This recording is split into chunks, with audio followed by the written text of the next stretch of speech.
Good day, Saints. I hope that you're all well, and I wanted to share something special with you today. So if you've been watching the news or reading the paper or seeing the internet, you know that there's been much ado about Trump visiting churches. So it got me thinking, what would happen if Trump were to visit St. Mary's? So that thinking led to me writing a poem, and I'd love to share that with you. It's called If Trump Came to St. Mary's. If Trump came to St. Mary's, I'd take him inside to see where the sunlight and our windows collide.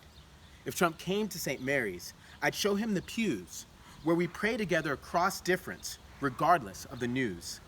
If Trump came to St. Mary's, I'd have him take a seat to consider the weight of his influence before his next tweet. Si Trump viniera a Santa María, vería Biblias en el rincón, en Español y otras lenguas, que alimenta el corazón.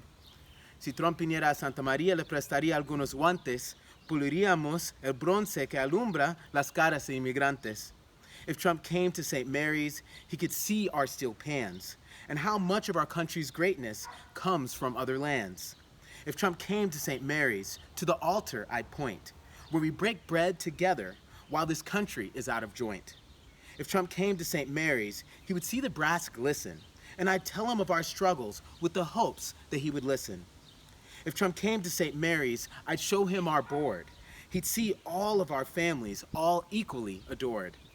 If Trump came to St. Mary's, he'd see all our faces, and what you get when you prioritize harmony among all races. If Trump came to St. Mary's, we'd send him on his way with a trunk full of groceries, as we do on Pantry Day. If Trump came to St. Mary's, with a break from all the chatter, he'd consider how he impacts our black lives that matter. If Trump came to St. Mary's, a photo he could take to mark the moment when his heart grew even more awake. He may never come to St. Mary's, but if he does, he'll feel God's call to embrace this moment as a chance to champion God's love for all. Thanks for listening.